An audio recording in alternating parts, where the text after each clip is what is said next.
Hello, this is a video to help you with your foreword for the night annotation. You're going to read the foreword for the book Night before you begin reading the book itself.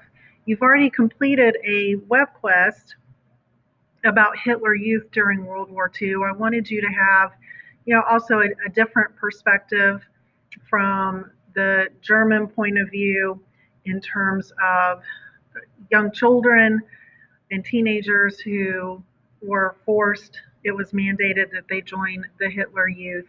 And I hope you were able to get a differing viewpoint based on the videos that you watched also and what happened with some of those young people who had joined the Hitler Youth and then some survivors of the Holocaust. So, your first step in getting the night forward annotation done is to go to your weekly assignments and go to your Thursday. I don't know why in the student view, I hope it doesn't show up for you this way, but for some reason mine shows up this way. I think some of you are missing this page. You totally bypass it because I get emails saying there aren't directions in the assignment. That's because oftentimes they are here. And so you are missing them when you do not look at this page. Make sure you're going to this page. It also reminded you of things like extra credit, when we're having our live meetings, what the focus for the live meeting will be, that sort of thing. So it's very beneficial for you to not skip this page. For example, background notes. I may have some students who don't complete these because the actual notes are right here, but I didn't put that PowerPoint in the directions or in terms of the assignment. So please make sure you're coming to this page. We still have a little less than halfway to go through the semester. We still have a lot of assignments to complete. Make sure you're not bypassing this page. I'm going to go to the foreword and I'm going to download that. Now, I know it looks a little different on your computers in terms of the download. So I'm just going to leave mine like that. And then I'm going to open up my Canvas assignment, unless, of course, I will show you two things. You can open with Cami. Sometimes that'll show up, the open with up here, or open with .cub, excuse me. If that's an application that you're familiar with.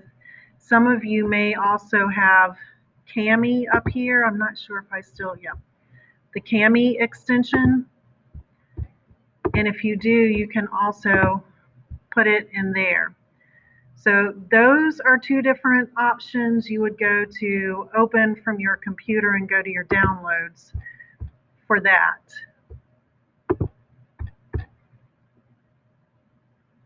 And I just realized it may have gone, no, I'm not just doing this browser. I'm doing the whole screen. But if you want to do it in Canvas, which to me, if you don't want to leave Canvas, this may be the easiest thing for you to do, you will go here. Now notice today, because there are so many directions, I did put it in the assignment. So you're going to annotate the foreword. And one thing that you'll notice about me in annotation, and you're going to be doing a lot more of this in the second half of the semester, is I really give you a lot of focus, because I think it's confusing for students when a teacher just says, annotate this page. Well, what is it we're looking for? Because typically the teacher has something specific they want you to focus on. So for this, I want you to focus on allusions. These may be references to history, literature, or in this case, Christianity. I want you to just find 3 of them, 3 allusions. There are more, you just need 3. I want to see that you can find them, identify them. If you're not sure about allusions, please take a moment and look it up and find some examples so that you understand. Next are rhetorical strategies. These are just strategies the writer uses to help people understand his or her point of view. Now, in this case, I'm telling you, in the foreword, you will find parallel structure, you will find metaphors, and you will find parentheses. If you're not sure what parallel structure and parentheses are, please look those up. Again, I want you to find 3 of these rhetorical strategies and label them. One of each would be good. That would mean you have practice with that. This is going to help you with the EOC. Now, part of what you'll need to do is highlight. If you use Cami or DocHub, highlighting is really easy. For whatever reason, here in Canvas, there's a highlighting tool, but I haven't figured out how to make it work. So you'll have to underline in the different colors. So yellow for illusions and this kind of greenish color for rhetorical strategies. And then the submission directions. We've already opened the foreword, but what we're going to do is the second set. We're going to submit the blank document in Canvas, and then we are going to annotate. So I'm going to click on Submit Assignment, and I'm going to submit this assignment even though I have done nothing to it yet.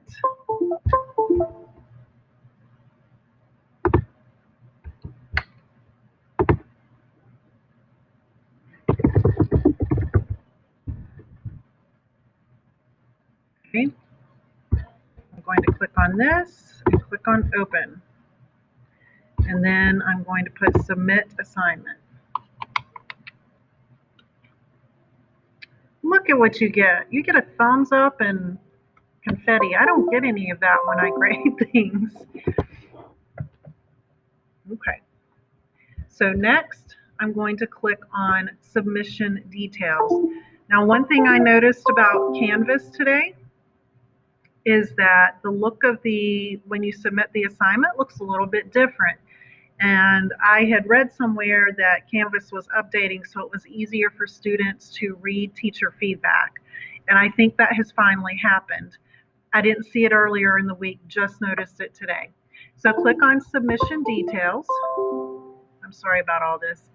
But do you see now the screen looks different, or at least to me it does. You see that you have this PDF. Do not click that. You want to click here on View Feedback. And notice what happens. You have these tools up here, and you have the text. You will not have to submit this again if you annotate through Canvas. If you remember, for the allusions, we wanted yellow. So I am going to take my paint tool and I'm going to make a little legend up here at the top just to remind myself. So I'm going to paint, see, mine's not neat. I know yours will be super neat. So there's one. Now I'm going to click the check mark to make sure it stays there. I don't want to trash that. And then the other one is this kind of greenish color. Oops, I just changed it. Okay, and now I'm going to click on my paintbrush again in a different spot, but I want it to be green. And again, let's see if I can do a little better this time. You guys get to see my not so wonderful artistic abilities. If this were one of my daughters, this would be perfect. Okay, I'm going to have to be happy with that. And I'm going to click the check mark again to make sure it stays. Now I am going to label my legend here. Again, just to remind myself. So I'm going to click near my yellow. I'm going to type allusions. Again, you can change your text up here to whatever color you want. I will let you know, for me as a teacher, something besides black really stands out. It's helpful. And then here I'm going to type rhetorical strategies. This way I remember what my annotations, what colors they're supposed to be. I can just scroll up to the top of the page. Again, all of this is automatically saved. You do not need to click resubmit assignment. You do not need to do that. I'm going to begin reading, and what I'm going to do is help you with one of each. So if you take the time to watch this video, you'll have one allusion and one rhetorical strategy already done. Foreign journalists frequently come to see me. I am very wary or cautious of them, torn as I am between my desire to speak to them freely and the fear of putting weapons into the hands of interviewers whose attitude toward France I do not know. During these encounters, I tend to be on my guard. As you can see by the name Francois Mauriac, he is from France, and I already see in the very first paragraph an allusion. It's a historical allusion. So I'm going to go back to my paintbrush because if you notice, now maybe if you guys can get this to work and tell me how to do it. Oh, no way. Is this going to, it worked. Did it work? It worked. Guys, I'm so excited. Really and truly, all semester, that function has not worked. This is so very exciting. Okay, so I've done the highlighting, but part of the directions ask for us to put what the allusion or the rhetorical strategy is in reference to. So I'm going to click back onto my text box, and I'm going to just go over here in the margin, and I'm going to start typing this. And notice I've already have it on the smallest size possible. I'm sorry about all this clicking over here. The buttons.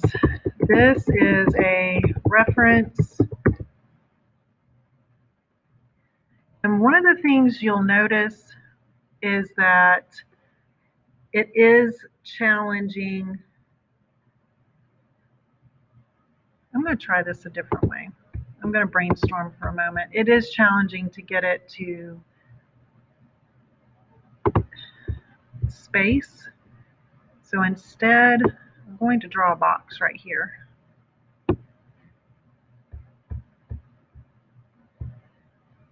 And I don't like the way that looks.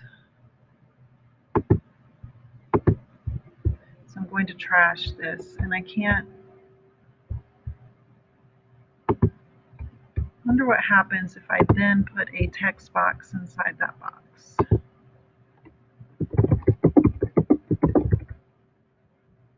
Well, the text is smaller, but it's going outside the box. So I'm going to delete that, and I'm going to delete this. I'm going to go back to just my text box.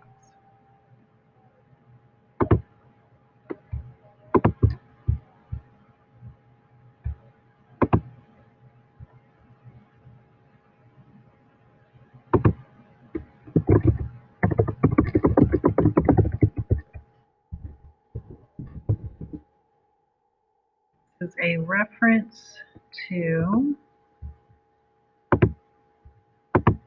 If you guys have tips or tricks, let me know, because I know this is a challenge. I do think Cami and .cub are a lot easier. You can control box sizes a little bit better, but I know for some students, once they go out of Canvas, they get lost. This is a reference to the occupation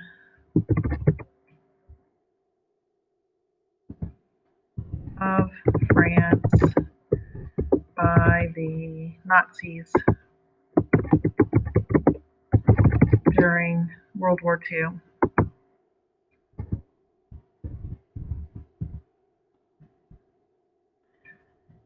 During World War II, the Nazis invaded France. They then occupied them, and much of the rest of the world felt that France acted as cowards and felt like they could have done more to stop Hitler early on, and thought that, or believed that, they just kind of handed over France to Germany. And there is still that prevailing view today that France is not a strong country. And that's what Francois Mauriac is talking about here. He kind of looks at foreigners who come in and want to talk about the Holocaust, want to talk about World War II. He's very cautious when he meets people that want to talk about that, because he's not sure if he is personally going to be attacked. So that is one of the illusions. Now I'm going to continue reading. That particular morning, the young Jew who came to interview me on behalf of a Tel Aviv daily won me over from the first moment. This young Jew that he speaks of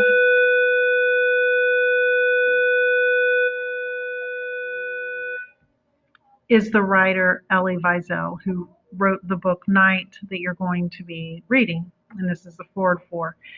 Tel Aviv is a city in Israel. So after World War II, if you looked in your background notes, part of what happened to Elie Wiesel, he was considered an orphan. He was sent to France. He finishes up his education, his growing up years. He's reunited with his sisters, but he does eventually go to live in Israel. Our conversation very quickly became more personal.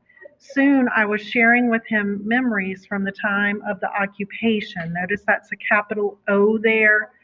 That's talking about the time when the Nazis occupied France. It is not always the events that have touched us personally that affect us the most. I confided to my young visitor that nothing I had witnessed during that dark period had marked me as deeply as the image of cattle cars filled with Jewish children at the Austerlitz station.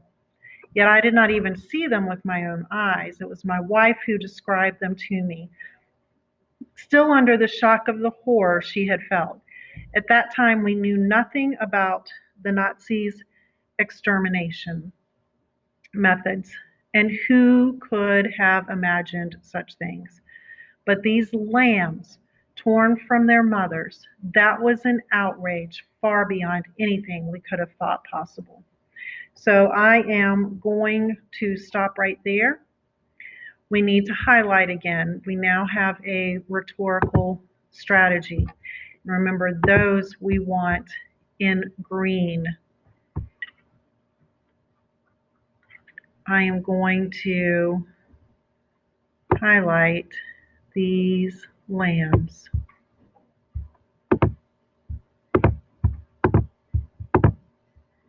Okay, and I'm going to go back to my text box, and this time I'm going to maybe type over here. I don't know why. There we go, because I was moving it. This is a metaphor.